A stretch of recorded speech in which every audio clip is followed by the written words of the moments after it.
Twelfth class हम पढ़ रहे हैं हमारा इतिहास का भाग 1।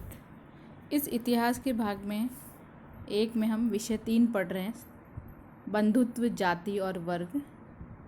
इसी में हमारा 5वां पॉइंट है आज, सामाजिक विषमताओं की व्याख्या। यहाँ हम इससे पहले जो है वो संपत्ति का अधिकार जो हमने पढ़ा था, उसी के आधार पर हम देखेंगे कि कैसे किस प्रकार से इस समाज में उस समय सामाजिक विषमताओं की व्याख्या की गई है और किस प्रकार से साहित्य स्रोत को या जो साहित्यिक ग्रंथ आदि थे या जो लिखे गए थे उनके बारे में पढ़ेंगे। तो ये हमारे विषय 3 का ही भाग है।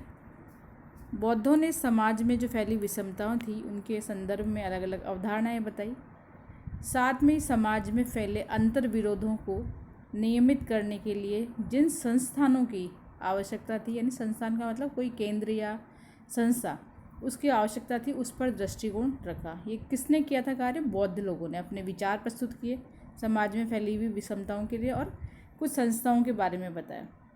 इन बौद्ध का जो सबसे प्रमुख ग्रंथ था वो था सुत्त पिटक। ये जो ग्रंथ था उसमें एक वर्णन है जो बताता है कि प्रारंभ में मानव पूर्णतः विकसित नहीं था, वनस्पति जगत भी अविकसित था, यानी कि लोग सभी पूर्ण तरह से क्या थे? अविकसित थे। चाहे वो वनस्पति जगत हो वो भी अविकसित था और मानव था वो भी अविकसित था। सभी जीव शांति के लिए लोग इस संसार में रहते थे और प्रकृति से उतना ही ग्रहण करते थे जितने की एक समय में भोजन की आवश्यकता होती थी उसको। यानी कि प्रारंभिक जीवन में मानव हिंसक नहीं कह सकते उसको, ज़्यादा ग्रहण करने वाला नहीं कह सकते। वो इतना ही चाहता था कि जितना उसको एक बार भोजन मिल जाए, तो प्रकृति से वो उतना ही और शांतिपूर्वक इस संसार में वो रहता था, लोक में यानी संसार में रहता था और भोजन जितनी आवश्यकता होती। ये किस में बताया? ये सुत्त पिटक में बताया, जो कि बौद्ध ग्रंथ है।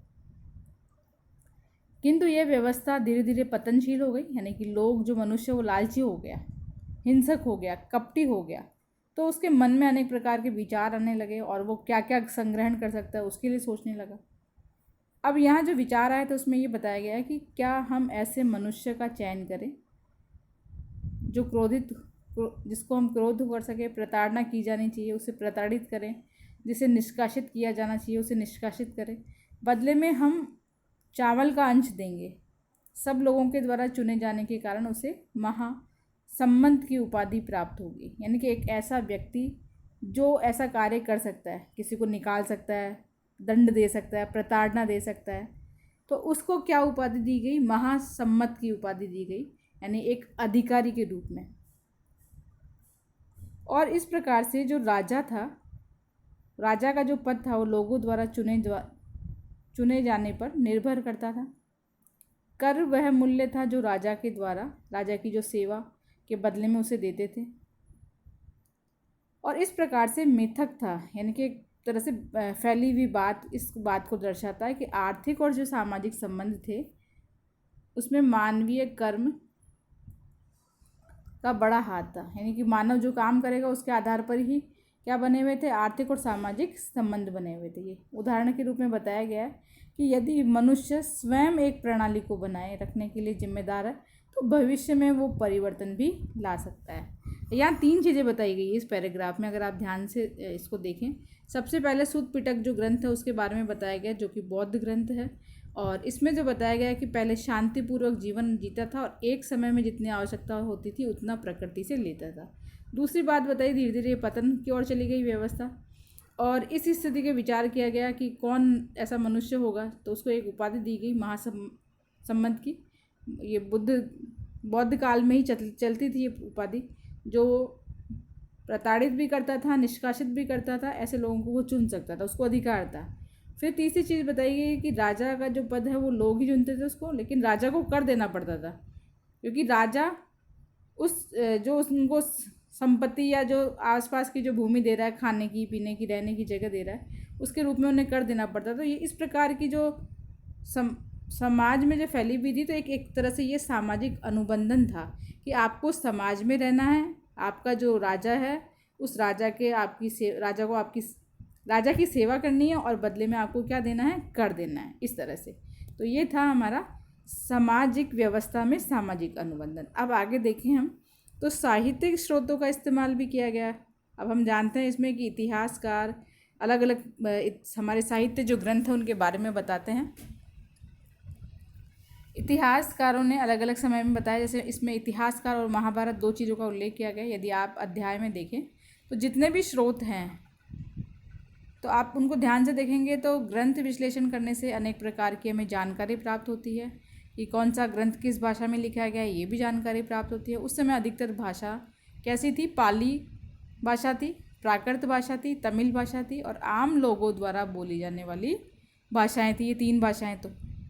और संस्कृत जो भाषा, चौथी जो भाषा थी, वो विशिष्ट वर्ग जो पुरोहित वर्ग था, ब्राह्मण वर्ग था, उसके द्वारा बोली जाती थी। और ये इन्हीं पर क्या लिखे जा रहे थे? हमारे ग्रंथ लिखे जा रहे थे। तो इतिहासकार अपने ग्रंथों पर ध्यान देते थे। ये जो ग्रंथ हैं मंत्र थे, अनुष्ठानकर्ता जो यज्ञ आदि करते थे, हवन आदि करते थे, उनको हम अनुष्ठानकर्ता कहते हैं। अनुष्ठानकर्ताओं के द्वारा पढ़े जाते थे ये मंत्र, और इन ग्रंथों में लिखे गए मंत्र उच्चारित होते थे, पढ़े जाते थे, अथवा ये कथा ग्रंथ थे जो लोग पढ़ते थे और सुन सकते थे।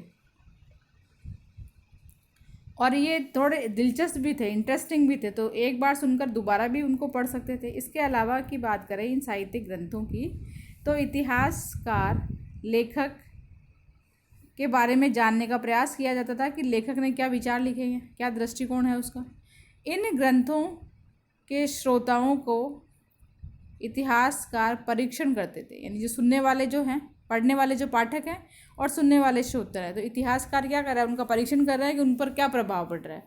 क्योंकि लेखकों ने अपनी रचना करते समय श्रोताओं की अभिरुचि का ध्यान दिया है कि जो श्रोता को पसंद है, सुनने वाले को पसंद है, थोड़ा उसका भी ध्यान रख करके ग्रंथ आदि लिखे जाएँ। इतिहासकार ग्रंथ के संभावित संकलन, रचना काल और उसकी रचना भूमि का भी विश्लेषण करते हैं। उस समय की जो आसपास की जो जिस प्रकार की संरचना थी, रचना भूमि थी, तो वो भी उसका भी वर्णन है। और साथ में ऐसे मुद्दे का जायजा लेते थे इतिहासकार जो ग्रंथ की विषय वस्तु इतिहास के पुनर्निर्माण के लिए इस्तेमाल की जाए, यानी कि जो हमारे इतिहास को उस समय की जो घटनाएं हुई है, विषय वस्तु, उस विषय वस्तु का वर्णन करे, ऐसी चीज़ें भी ग्रंथकार लिखते थे। महाभारत जैसा जो विशाल और जटिल ग्रंथ, जिसको हम पहले शुरू में पढ़ चुके हैं कि 1 लाख से भी अधिक संख्या वाले जो श्लोक थे, उस पर बहुत सारे संस्करण लिखे गए थे। तो ये जो जटिल ग्रंथ था, ये इस साहित्यिक वर्ग का ही रूप है सबसे बड़ा, और इसी को आधार मान करके अनेक प्रकार के अन्य ग्रंथ लिखे गए थे।